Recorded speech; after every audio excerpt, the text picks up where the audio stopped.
prononcé nañ ko ci maître El Hadj Diouf. d'accord ñett yooyu la ñuy ko temps bi maye nag. ñu daal di cof tuuti ci li nga xamante ne moom mooy loi bu bees bi wax ci wàllum luyaas. D'accord, ce sera intéressant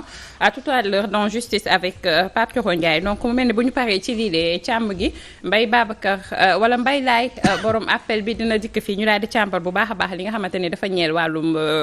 càmm gi namm nañ ko lool ci kanam tuuti lay doon incha allah mais nag mën nañu jëlee tout de suite Justice di ko faram-fàccee ko.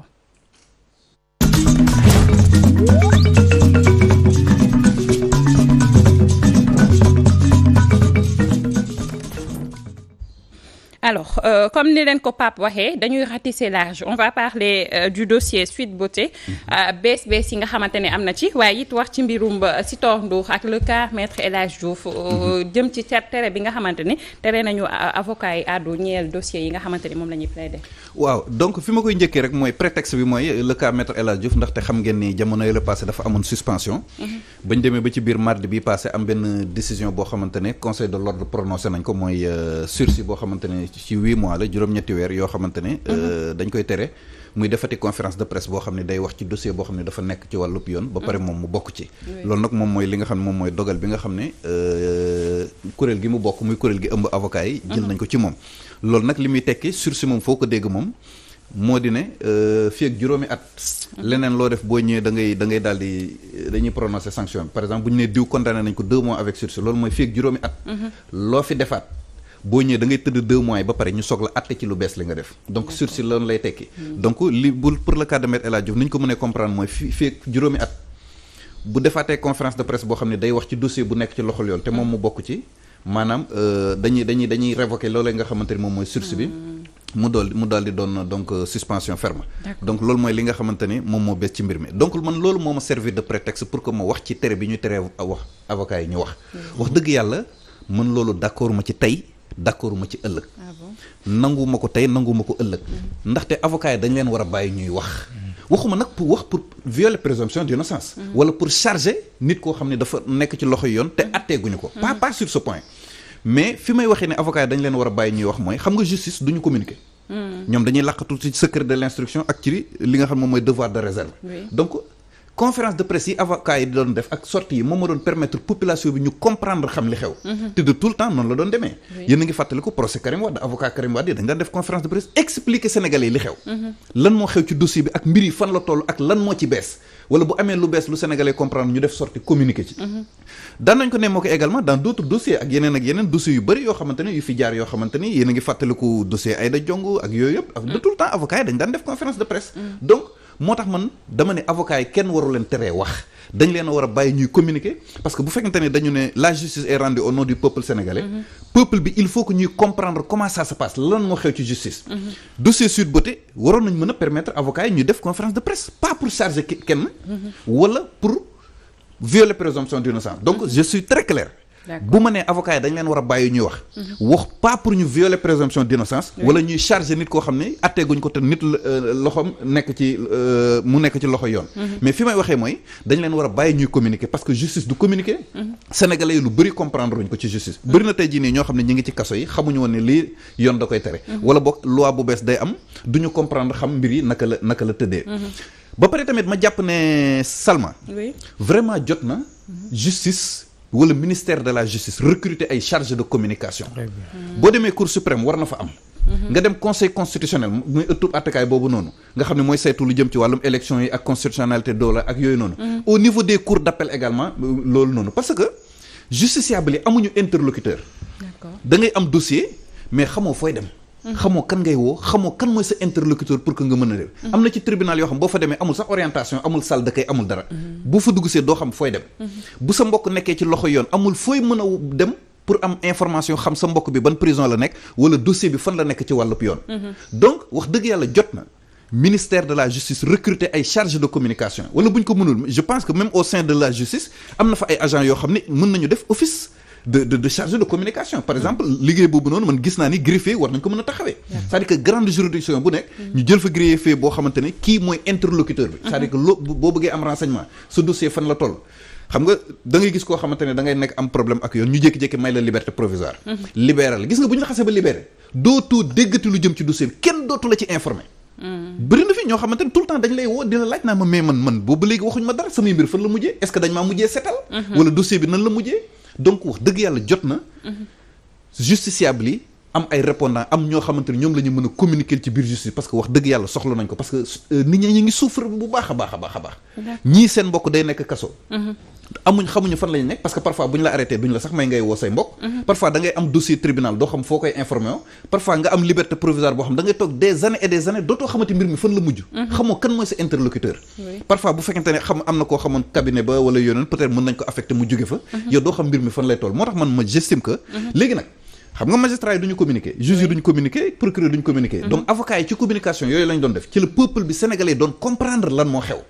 mais puisque loolu nag léegi depuis 2012 avocats yi dañoo ñàkk seen liberté d'expression depuis 2012 ba ci at yu mujj yi avocats yi dañ leen di sonal bu baax a baax pour que ñu bàyyi communication te loolu wax dëgg yàlla ñun ñoo ci loru donc man damaa jàpp ne vraiment jot na ministère de la justice recruter ay chargés de communication wala bokk ñu bàyyi ñi nga xam ñoom ñooy greffier yi puisque ñoom ñoo gën a comprendre procédure yi te ay juristes lañu ñoom ñuy def loolee nga xamante ni moom mooy liggéey mais Pape dañuy gis après chaque procès journalistes yi dañuy taxaw ci buntu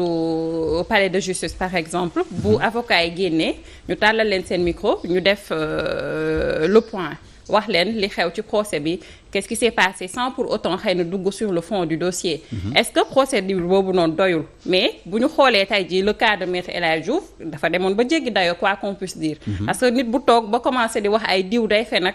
ñu jéggalu ci kàddu gi c'est un menteur waaye kàddu yu tegginewul yoo xamante ni da koy jël di ko teg ci ndodd ki nga xamante ni nee nañu nekkagul koo xamante ni àtte nañ ko ba war a mën a daan teg ko ci kawam donc est-ce que c'était pas par rapport ak dérive yooyu noonu moo tax xëy na ñu jël ndogal yi xam nga bu dee ci lu nga wax ci wàllum communication bi à chaque fois bu procès jeexee avocat yi génn donc boobu mooy communication rek bi ñu leen may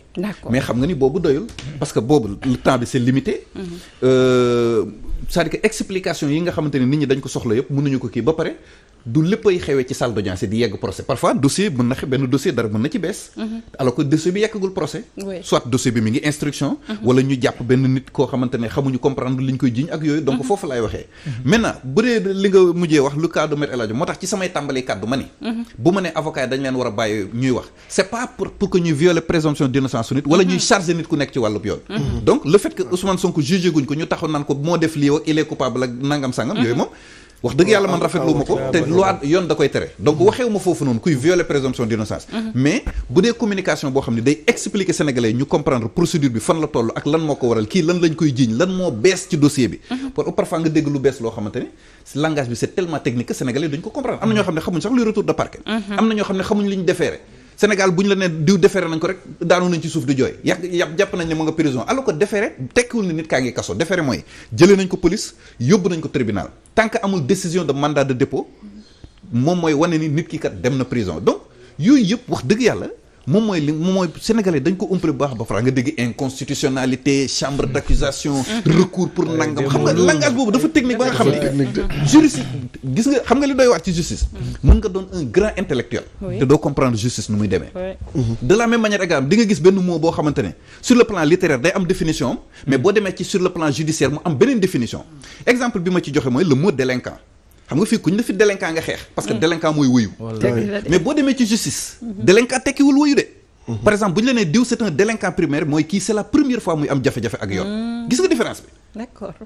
bu ñu la ko waxee ci biti da ngay mer parce que bu ñu la ne yow délinquant nga mooy yow wëyu nga mais boo ñëwee justice ñu ne la yow délinquant primaire ma doo mer délinquant primaire mooy koo xam ne c'est la première fois muy am jafe-jafe ak yoon contraire bi mooy récidiviste voilà donc yooyu yëpp yi moo war a tax nag vraiment justice communication bi ñu war cee taxaw bu baax a baax man Pape Ndiaye li mu wax nii mooy lan moo tax mu am solo souvent da nga daan dem ci yenn structures yi yu ci bëri ci réewum tugal yi structure boo xamee ne que maanaam dafay dox ci wàllum ay services publics rek dañuy am ay bureau d'information et d'orientation c'est-à-dire il est obligatoire pour que au moins donc opinion bu ñu ñëwee ñu bañ a désorienter ñu bañ a am problème mu alors li ma bëgg fan laa koy amee mais certainement alors dañuy jàpp peut-être ne que dina suffisant ñu am maanaam benn secrétaire accueil et information mais gis nga le plus souvent ñi ñuy teg foofu c'est des personnes ñoo xam elles sont pas habilitées à donner les bonnes informations parce que formé wuñ leen pour que ñoom ñu nekk ay juristes entre guillemets quoi. C'est-à-dire c'est des secrétaires de formation elles sont wala boog ils sont donc ay nit ñu xam ne accueil la ñu mën a def. ak juste pour wax la ne boo soxlawee diw muy ci bureau bële. donc pour dire que c'est important d'avoir déjà alors genre maanaam bureau yu mel noonu des bureaux d'information et d'orientation ci structure juridique yi c'est très important. lu am solo la. mais Pape Ousmane Sonko moo porté woon plainte maître El Hadji Diouf non. waaw am na waaw. J'ai vu hier benn texte ñu ne que maître Ciré Clédor Ly ci avocat wu défense bu maître El Hadji Diouf la bokkoon. Est-ce que c'est pas un peu contradictoire aussi. waaw xam nga parfois loolu mooy charme. ça m'a un peu tiqué en fait. loolooy charme métier avocat. di nga gis ci procédure yoo xamante ne da nga koy xool dans l'affaire Karim Wade par exemple. Oui. maître El Hadji Diouf n'était pas du côté de la défense. Oui. mi ngi woon ci côté état du Sénégal. mais gis nga dans l'affaire Khalifa Sall mi ngi woon du côté de la défense. Oui. enfin en tout cas moom moo nekkoon avocat ville de Dakar. alors loolu day wane charme bi nga xamante ne métier te loolu yaakaar naa ne lu bëri la jàngale bu bëri parce que boo xoolee. dossier Sweet Beauté maître El Hadji Diouf ak Ciré Clédor dañoo opposé wu. oui. maintenant ci procédure disciplinaire bi nga gis ne maître Ciré Clédor mooy avocat maître El Hadji Diouf. te gis nga jafe-jafe yi te client maître Ciré Clédor Ly moo porté plainte. voilà gis nga te gis nga jafe-jafe yi nga xamante ne moom la am parce que mbir bi fa Mauritanie la ko fekkoon muy défendre ancien président dafa am jafe-jafe mujjul woon sax am vol mu fexe ba dawal kii bi ci suuf ñëw c'est-à-dire que métier avocat moom moo bindoo noonu c'est-à-dire que dafa am ses propres règles ak ni nga xamante ne fonctionnement la ba pare tamit ñaari procédures yi ça n'a absolument rien à voir dossier procédure disciplinaire contre maître El Hadji Diouf ak dossier Sweet Beauté ça n'a rien à voir donc deux procédures parallèles la yu distinctes yoo xam ne bokkul ba benn yoon boo xamante ni mën na permettre mënoon na koo tere mu défendre ki nga xamante ni moom mooy maître El Hadji Diouf donc il faut que nit ñi comprendre ko ci li nga xamante ni moom mooy sens boobu maintenant boo procédure disciplinaire bi c'est vrai que bii maître El Hadji Diouf sursis la ci am mais rëccagul quoi parce que am na yeneen procédures yoo xamante ni mi ngi en cours. D'accord alors xëy na ñu jàdd ci deuxième sujet bi. voilà beneen bi mooy affaire Sitor Ndour. Sitor Ndour mooy responsable APR bi nga xam ne dafa nekk prison ñu koy jiiñ wàllum viol. tey nag dafa am benn aspect bu may jël ci dossier bi rek waxtaane ko. beneen aspect bi ma bàyyi ko ba beneen yoon. ndax dossier bi démb ci àllarba ji la ñëwoon tribunal mais dañ ko mujjee renvoyé ba le 15 mars maanaam veillu procès Ousmane Sonko. bi loolu amee Sitor Ndour bi mu taxawee devant le juge dafa am ay kàddu yoo xam ne yëkkati na ko.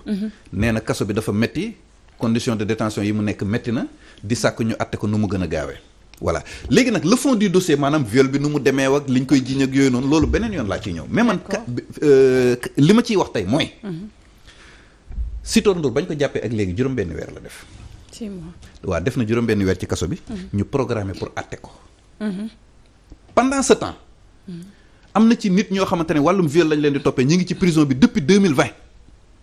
seen dossier bi bougé wul maître kenn indiwu leen attewu leen waa léegi au nom de quoi parce que Sitor Ndour célébrité la parce que Sitor Ndour dafa bokk ci APR waa ñoom ñoo gouverner réew mi dossier am dañ koy accélérer pendant ce temps dossiers yi nga xamante ni ay détenus yu nekk prison ñu leen di jiiñ viol depuis 2020 ñu nekk ci kaso bi te am na ci cas yoo xam ne seen dossier sax moo gën a leer bu Sitor Ndour ñu toog foofu noonu léegi loolu lan lay nuru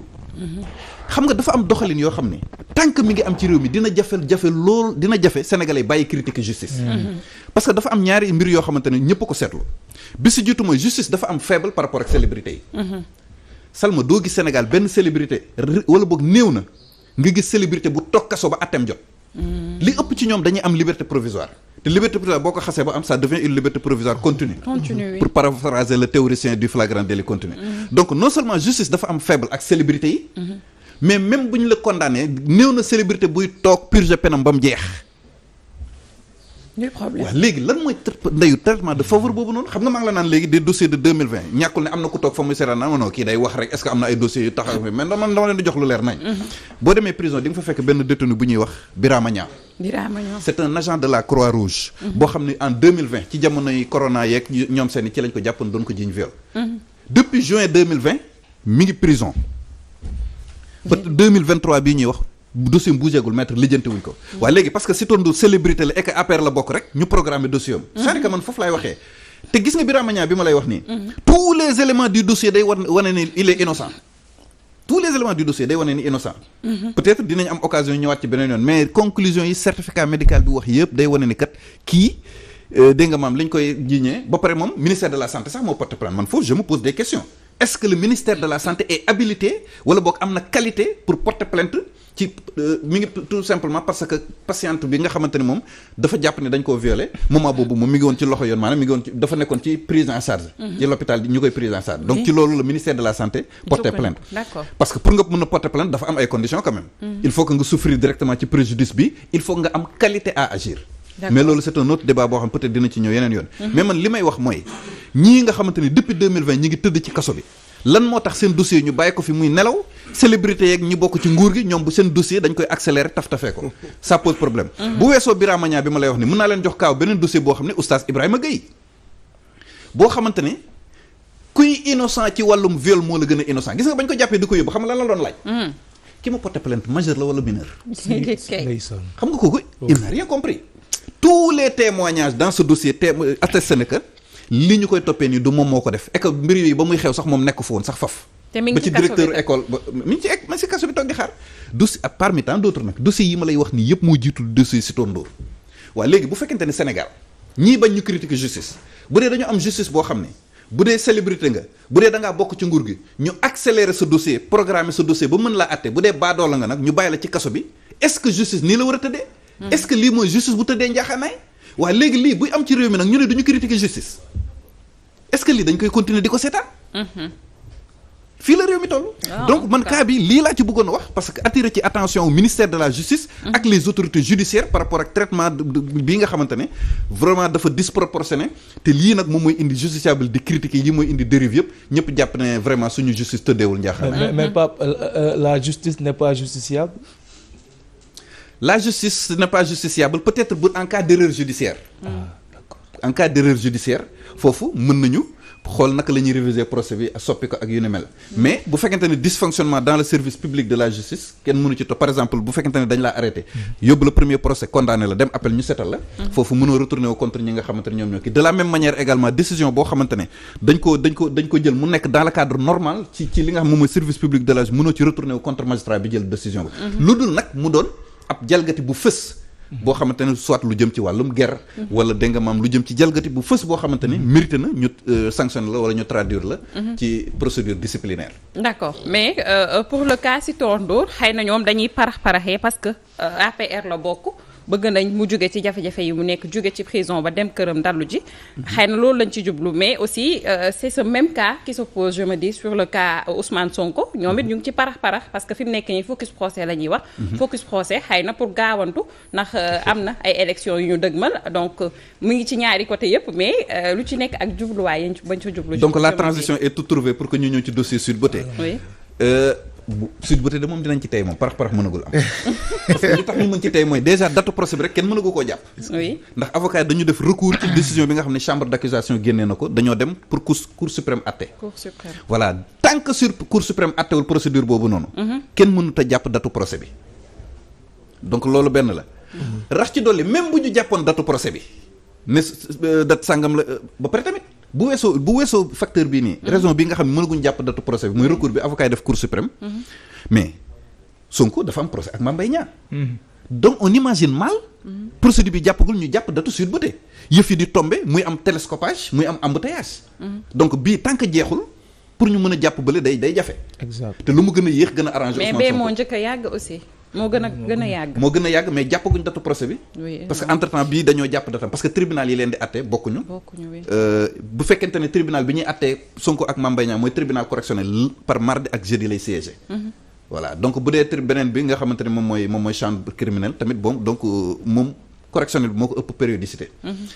léegi ñaari mbir moo tax mënaguñu jàpp datu Sweet Beauté benn bi wax naa leen ko mooy recours bi ñaareel bi tam mooy procès Mame Mbaye Niang bi parce que bii tant que féetewul boor mënaguñu jàpp imaginer nga ñu jàppandoo ñaari dat yi ñuy baagante fii wala dat yi di tomber vraiment day créer embouteillage sax avocat Ousmane Sonko yi dañuy am problème sax pour mën a concentrer wu ci ñaari procédure donc loolu mooy Sweet Beauté te élection yi li ci des mu tatul 1 an 10 mois moo ci des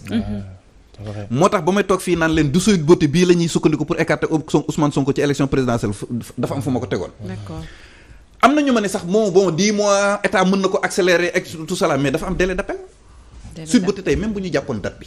ne Ousmane Sonko condamné nañ ko rangami at avocat yi am nañ 3 mois pour def appel bu leen neexee bàyyi ba 29 xam nga 3 mois mooy 90 jours oui wala bu ñu leen neexee bàyyi ba dernier jour bi ñu soog a mën a def ab seen appel sans compter nag yeneen ak yeneen ak yeneen en fait bu mu nee 3 mois mooy ñetti procédures yi bu ñu ko njëkkee atte am nañu 1 mois pour def appel d'accord ñu attewaat ko amaat nañu beneen kii pour def appel noonu ba lépp dem ci ba ci ñetti weer yoo xamante ne waa léegi 10 mois moo des ci élection présidentielle ndax loolu yëpp xaj 10 mois génnee ci ñetti weer yi nga xamante ni moom mooy délai d'appel yi ñaata weer moo ci des xanaa du 7 mois moo ci des léegi 7 mois yi nga génne ci délai maanaam délai bi atte ñetti atte yi mu mën a war ci biir 7 mois bu loolu jàllee te atte bi mënul jeex rek ca ëllëg sa nga jël beneen bi au moins dina am benn temps boo xamante ni dina dox ci diggante bi temps boo xam bu néewee ba néew sax 1 mois dina fi des donc Sweet Beauté bii moom Ousmane Sonko bu ko neexee na tëdd nelaw waaye bu mu nelaw ba yandoor de parce que réew mi Sénégal moom mooy Sénégal gars yi buñ bëggee contourner loi bi wala def seen i jalgati moom mi ngi noonu kenn mënu ci dara et plainte bi Ousmane Sonko déposé aussi pour complot il faut boobu aboutir ba pare ñu soog a mën a loolu tam beneen raison la beneen troisième raison boo xamante ni mën naa bloquer procédure Sweet Beauté parce que avocat yi bu boobaa mën nañu plaider sursis à statuer maanaam comme que lii day wax ni complot la mënuñu atte Sweet Beauté parce que boo ko fi attee ba pare ba condamné nit ki mu génn wane ne ab complot la du am sens mooy comme li ma waxoon ci procédure contre Mame Mbaye Niang bu ñu si condamné Ousmane Sonko pour diffamation ñu dem ba jëmmi jamono rapport bi dem ci justice justice def ci am enquête wane ni kat kii porte plainte justice taxal na ko ci donc ça fait désordre voilà donc Sweet Beauté daal moom yaakaar naa ni gars ñi dañ ko nar a bàyyi nii rek duñ jàppagum date bi bàyyi ko nii mu nax saay noonu rek ba après élection présidentielle yi loolu daal laa yaakaar parce que même bu ñu ko fi kiiwee tamit boobu du sotti moo tax nag gars yi daw concentré ci li nga xamante ne moom mooy Mame Mbaye Niang et même procédure Mame Mbaye Niang bi li ma wax ci Sweet Beauté mën naa valable ci procédure Mame Mbaye Niang bi Sénégal ñaata avocat ñoo fi am waaw léegi avocat yooyu yëpp moitié avocat barreau bi rek bu ñu décidé ni ci dernière statistique yaakaaroon naan di yàggoon nañu ay 400 wala ay 500 avocats ak yooyu noonu 100 avocats rek bu ñu duggee ci dossier bi nay plaider kenn ku nekk war a jël temps kañ la procès bi di jeex est-ce que ouais dëgg la de voilà donc lii mooy gàllankoor yi nga xam à moins que ñu def comme procès Khalifa Sall juge bi il était obligé mu fixer temps de plaidoirie ne avocat bi yow ku si nekk temps bi ngay am mais loolu ça pose problème sur le plan de la défense parce que nit boo koy jiñ tuuma bu garaaw boo xam ne mën na ko tere mu bokk élection wax dëgg yàlla war ngaa mën a may ay avocat am temps bu doy pour que ñu mën a plaider li nga xamante ni moom mooy kii am en tout cas dossier Sweet Beauté moom Salma yaakaar naa ni pour ma waxaat ci lu ma ci musul wax dina jafe bien que nag am na ay mbir yu bëree bëri lu ñu ci mën a wax ak yu bëree bëri ba ci affectation bu bees bi ñu mujjee def nii am na lu bëree bëri loo xamante ne wane na ko ci mais lu nekk rek dañuy bàyyi ba le moment venu ñu soog see ñëw donc lii daal mooy li nga xamante ni moom moo bees ci mbir mi Sweet Beauté moom sawaay boobu moom yaakaar naa ni dañ ko fàtte sax jaratul sax toog di débat jaratul débat parce que mënuñu ko fee saytu ba bën cee sukkandiku pour ne Ousmane Sonko du bokk élection temps bi moo ko mayewul buñ ko defee dañoo def jalgati bu fës boo xamante ne sénégalais yi yaakaar naa ni dinañ ci xool bu baax mais si dossier Sweet Beauté aussi on a vu benn masseuse bu génn di wax mais nag ci ay waxam ñu gis ci ay incohérences yoo xamante ne aussi ku ko joxoñul aussi di nga ko gis donc loolu boo ci doon wax lan lay doon waaw xam nga man tey jii nii su ma nekkoon avocat Ousmane Sonko di demander pour que ancienne masseuse yi kenn ñëw du ki def sortie laay ñëw c'est clair parce que xam nga léegi pourtant au même moment c'est-à-dire que moom nee na fekkantewu fa ak Adji Sarr nee na également viol bi nga xamante ne am na kii que viol bi du dëgg mais li ñu doon xaar mooy mu expliquer lan moo tax mu ne viol mënu fa am te loolu am na yeneen masseuses yoo xam ne pare nañ pour def sa témoignage parce que Adji Sarr dafa ni Sweet Beauté nii ak nii lay doxee massage bi moo fa am clients yi nii la ñuy def léegi la logique des principes voudrait que ñu am masseur boo xam dinañu expliquer un peu même bu fa fekkantewul ak Adji Sarr mu expliquer ñu Sweet Beauté naka lay doxee parce que pour l'histoire Sweet Beauté am na fa ay masseuses yoo xam ne Ndeye Khady Ndiaye daf leen dàq tout simplement dañ fa doon def loo xam ne dañ ko fay tere d'accord maanaam pratique yoo xamante ne daf lay yóbbu ci maanaam débauche boo ko fas defee bu ñu la ci soupçonné rek Ndeye Khady Ndiaye dala daan dàq am na ci ñoo xamante ne ci caméra de surveillance yi nekk ci hall bi ci couloir bi dañ doon gis ay masseuses yoo xam dañ doon génn ci cabine bi di dugal xaalis seen biir soutien te loolu Ndeye Khady Ndiaye da koy tere Sweet Beauté am na ci ñu bëri ñu ci dàq man waxtaan naa ci kenn koo xamante ne ci anam yooyu lañ ko dàqee mu expliqué ma carrément ni Sweet Beauté naka lay doxee lan lañ fa permettre ak lan lañ fa permettre masseuse di ko defee parce que aussi mënuñu yemale salon de massage yëpp am na ñoo xamante ne wax dëgg yàlla man je refuse bokkuma ci ñi nga xamante ne dañ naan képp kuy liggéey Sweet Beauté rek ku bon nga bokkuma ci wax dëgg yàlla am na ci ñoo xamante ne daan seen doole moo leen ci dugal am na ci ñoo xamante ne dañ koy def correctement donc voilà mënuñ ko généraliser rek ñëpp ni ñëppay defandoo doo la même chose donc masseuse boobu dafa génn pour lëndëmal bon peut-être que moom moo xam li mu ci jublu mais daal man bu ma ñi nga xamante ne mu ñoom ñooy masseuse yi ñu war a mën a woo ci dossier bi mooy ñi nga xamante ne mën nañu témoigner wax Sweet Beauté naka lay doxee est-ce que pratique yi Ndeye Khady Ndiaye toléré nañ ko te masseuse boo xam ne Ndeye Khady Ndiaye da laa dàq parce que da nga doon def yooyu ñuy tere. oui kooku yaakaar naa ne son témoignage est capital. pour la manifestation de la vérité. ci li nga xamante ne moom mooy à ce stade du dossier. est-ce que recueillir alors li nga xamee moom mooy maanaam ay témoignage yu masseuse bu fa nekkoon. dina am impact dina am poids ci dossier bi présentement. waaw c'est-à-dire fi mu mënee am poids mooy. xam nga Adji Sarr dafa ni type de massage yi moo fa am clients yi lii ak lii lañ leen di defal. léegi masseuses yi mën nañu témoigner wax est-ce que Sweet Beauté nii lay doxee c'est-à-dire que sur ce plan mën na am impact. mais sur un autre plan peut-être que mën naa bañ a parce que un témoin c'est celui qui a vu et entendu booy seede ci mbir day fekk nga fekkee ko. wala nga kii ko bu fekkente ne jamono yi mbir may am. yow fekku la fa pour nga témoigner ci viol bi dina am mën na am problème mais pour nga témoigner ci Sweet Beauté ni muy doxee loolu mën na déterminant surtout nag ñi ma lay wax ni nga xam ne ay masseurs yoo xam dañ leen dàq parce que dañ doon defandoo xamante ni pratique wala doog di jëflante clients yi yoo xam ne dañ ko fekk bu la ci soupçonné rek dalee daal léegi pourquoi ñu war a jox crédit alors wax ji Adji Sarr wax te mënuy jox crédit wax ji nga xamee ne que Ndeye Khady Ndiaye mi moom solo bi wax na ko c'est-à-dire bu ñu pour lu tax loolu pourquoi à chaque fois ñu donc c'est la parole de Adji Sarr contre waaw xam nga saway dossier Sweet Beauté dafa yéeme parce que li tax mu yéeme mooy xam nga maa ngi lay wax ni les magistrats sont divisés dossier bi xam nga bañ demee ba ci fin bi procureur dafa jël réquisitoire définitif ne dañuy envoyer dossier bi en procès oui xam nga dama leen di expliquer un peu parquet de Dakar nu muy fonctionner xam nga région bu nekk Sénégal dafa am procureur de la République. mais procureur boobu day am maanaam ay ndawam ay suqam ñoom la ñuy woowee substitut du procureur. c'est-à-dire que dossier yu ñu parce que boo xoolee Dakar benn procureur de la République moo fi am. léegi imagine dossiers yi ñëw xam nga moom mënu ko saytu donc am na say adjoint ñoo donc le procureur de la République am na 19 substituts yoo xamante ni ñoom ñooy saytu dossiers yi. dossier bu ñëw ñoom ñooy saytu Sweet Beauté ak nangam sangam ñooy xool ndax dossier bi jar na yóbbu nit prison wala dañ ko war a jox juge d'instruction wala réquisitoire lan lañ ci war a def. ci procureur bi nga xam ne moom mooy procureur Amady Diouf bi nga xam ne moom lañ fal léegi premier président cour d'appel bu Ndakaaru. dossier Sweet Beauté bañ demee ba ca càppandal ga. les substituts là ñoom ñëpp bi ñu concerté woo xam nga lan la ñu wax. réquisitoire définitif de non-lieu. Ah bon? Oui te loolu c'était la deuxième fois ñuy exprimer position boobu dossier Sweet Beauté ba muy soog a ñëw ba muy njëkk a ñëw ba muy jógee gendarmerie section de recherche ñëw tribunal substitut dañ noonu woo procureur lii daal nañ ko classé sans suite parce que y a rien procureur non nguur gi lii la bëgg def leen lii. La même chose s'est répétée bi réquisitoire définitif parce que tous les substituts étaient d'avis que tous les éléments du dossier sont en faveur de Ousmane Sonko et que dañuy seetal Ousmane Sonko substitut ñoom ñu demandé à ce que ñu def réquisitoire de non-lieu. procureur na leen noonu du fi am Macky Sall bëggul loolu. li Macky Sall bëgg la ñuy def nañu renvoyer requérir à pour que ñu yóbbu dossier bi en jugement. lii moo tax mu am promotion bi dama ne dossier bii nii. bépp magistrat boo xamante ne d'accord ci complot bi ñu def Ousmane Sonko te nangoo cee taq écarté nañ la parce que des réunions yoo xamante ne am na man li may wax dama ko xam de. lu leer nañ laa lay wax. dama ne. bépp magistrat boo xam ne d'accord ci complot Ousmane Sonko. ci conseil supérieur de la magistrature bu mujj bi écarté nañ la. léegi nag am na ci ñoo xam ne nag jël nañu engagement ni ils peuvent rendre Ousmane Sonko inéligible. On verra. Ah bon xam nga man damay dégg ci waraatekat yi ñu ne. adduna bi yëpp bu ñu dajaloo woon bëgg laa lor. bu ci suñ borom àndul du antu. de la même manière également bu la adduna bi yëpp dajaloo woon pour jëriñ la te yàlla àndu ci du antu. bu la yàlla tegee nattu amul kenn ku ko mën a tegg ko dul moom. en tout cas bu ma gisee la une de Libération qui dit escroquerie autour d'une vidéo inexistante de Sonko et Adji Sarr, Doro Gueye, Abdou Nguer et de Kodas du Kodas et Sidi Ahmed Mbaye au centre d'une sale affaire. Ça dit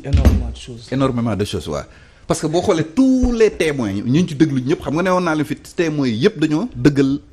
li Ousmane Sonko wax seetal Adji Sarr. waaw léegi kii nga xamante ne moom témoignage am ci la ñu sukkandiku pour dëggal li Adji Sarr wax donc fi ñu toll nii. Adji Sarr perte na ay points ci dossier bi de. parce que son seul témoin fi ñu toll nii crédibilité am dafa posé wu. parce que ñi ngi koy wax déjà ci affaire kii vidéo yeeg yu ni mel. oui c'était la somme c'était 10 millions de francs CFA. loolu moo tax ñu porter plainte Sidi Ahmed Mbaye. c'est grave parce qu'il avait promis une vidéo entre Adji Sarr ak Sonko. bu ñu leen ne vidéo amul gars yi yaakaar ne ay léeb la non dañuy xaar jour procès bi pour indi vidéo bi gars yi yoruñu dara. maa doon mën nañu bëgg a def procès public. mais expliqué naa leen lan moo tax vidéo mënul am. waaw gendarme yi nee nañu ba ñu def seen enquête dem nañ ba Sweet Beauté pour visionner caméra de surveillance yi ba ñu demee dafa fekk mu am défaillance technique wala kon bu ñu filmer fan la war a mën a jógee. bonne question. te xam nañ ne cabine du biir salon de massage la ñuy installé. caméra de surveillance mais capitaine Touré aussi si témoignage yi ñu ngi naan moom moo waxoon Adji Sarr demul uti preuve est-ce que loolu mënu ko xëy na fexelu mu incité mu nekk ci ay pexe teg téléphone am fenn wala je sais pas. non en fait Sidi Ahmed Mbaye ba ko enquêteurs yi laajee moom moo wax moom moo ne par exemple. dañ ko ne lan moo tax Adji Sarr même l'a dit ci benn interview. boo xamante ne dafa. en fait dañ ne ko demal uti preuve. waaw xam nga yoon ci kii lay doxee nu mu tuddati. preuve la justice fonctionne sur la base de preuve. oui boo ñëwee di porter plainte. nga ñëw indaale sa certificat médical. oui enquêteurs yi certificat médical dañ ko naan coppet dem teg fële. ñoom def lu ñu tuddee réquisition. oui désigner seen bopp médecin. réquisition à personne qualifiée pour que kooku defal leen li nga xam ne moom mooy consultation maanaam yow ba ngay indi boobu engagé wu leen ñoom réquisition ba ñu def réquisition à personne qualifiée. ñoom boobu mooy bi nga xamante ne moom moo leen engagé. ba pare tamit booy porté ni plainte faw mu am ay firnde yoo xamante ne ci ngay mën a sukkandiku. en fait maintenant Sidi Ahmed Mbaye moom bi ñu ko laajee moom lañ ko laajee mu ne ko yow lan moo tax nga inciter la fille à se faire violer ak yooyu noonu mu ne non da doon bañ mu wax rek te nit ñi duñ ko gëm ak yooyu donc ñu bëri jàpp ni kon moom fu ñu déclaré Adji Sarr coupable fu ñu déclaré que les coupable peut-être moom warul mën a échapper. te du Sweet Beauté moom moo nekk loo xamante ne bu ñu ko toppoon ba mu sës. tout le monde va se retrouver au banc des accusés. te loolu ça risque de muy plaignante ak partie civile ak ñëpp a ci yem. ba ci yenn témoins yi sax. oui en tout cas te loolu mën naa faux te faux témoignage tam am na ci. faux témoignage te le faux témoignage c'est un délit. c'est un délit waaw seede bu dul dëgg ci wàllub yoon da koy tere ku ko def mën nañ laa teg ay daan. en tout cas yaa da nga bëgg a intervenir. waaw vraiment Pape Ndiaye moom dañ koy suivre bu baax quoi vraiment. xëy na am na ay propos yu xamante ne si. def na koy pertinent. mais fenn rek laa d'accord wala moom. xam nga dossier Sweet Beauté moom dafa nekk dossier boo xam ne si gars yi ñu koy yóbbu si. as public yeex génnee ko. ñëpp di si mën a wax seen xalaat. te damay dégg si borom xam-xam yi ñu ne xam-xam bi gën a rëy si xam-xam yi mooy xaw ma. li tax Olof Njaay di wax ne dëgg toujours mooy mujjee. du hasard mu tax mu koy wax. xëy na boo nee gars yi def nañ li ñu war a def yëpp ñëw indi def nañ seen i recherche yu. ñëw procureur bi ne lii président de la république bëgg ko man foofu damay xaw a tiit damay xaw a jaaxle. parce que ñun ay ndaw lañ. te dañoo gëm suñu justice su dëkk. maa ngi jaaraale noonu nag di nuyu suñu benn avocat suñu avocat wu bopp la muy maître Boy ak maître Ndeye Ndiaye bopp. parce que li tax ma ne loolu noonu wax joo xamante ne si dafa rëy si ñun.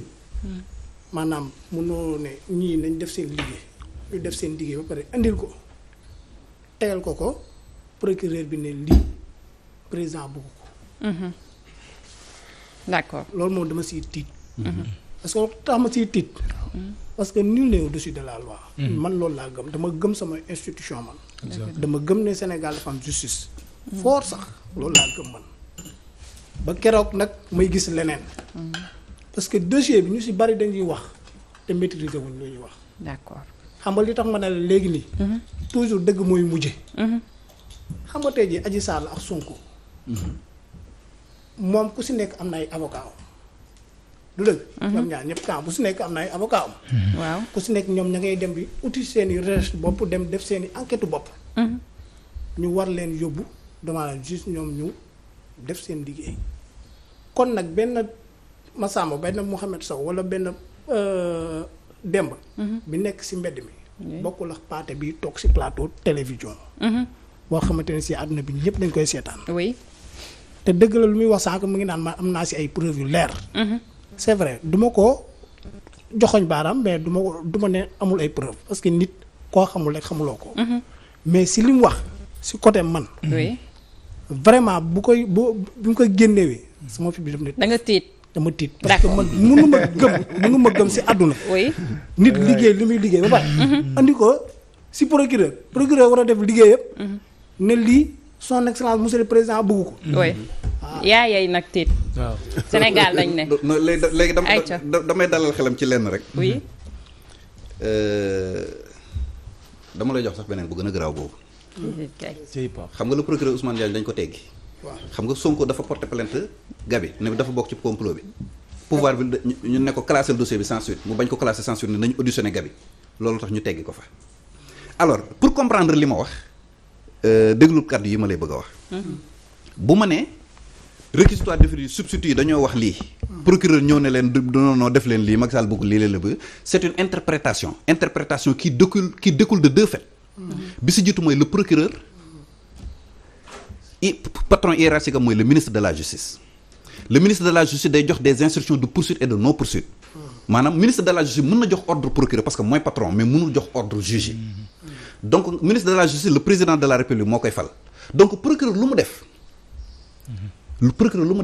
daf ciy déggoo ak hiérarchie muy ministère de la justice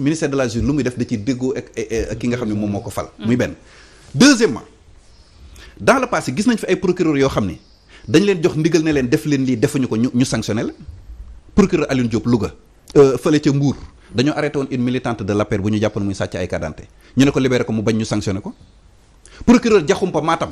violence électorale dafa am mu convoqué Farba Ngom mu bañ mu fëgg ci table bi ne force restera à la loi ñu teggi ko fa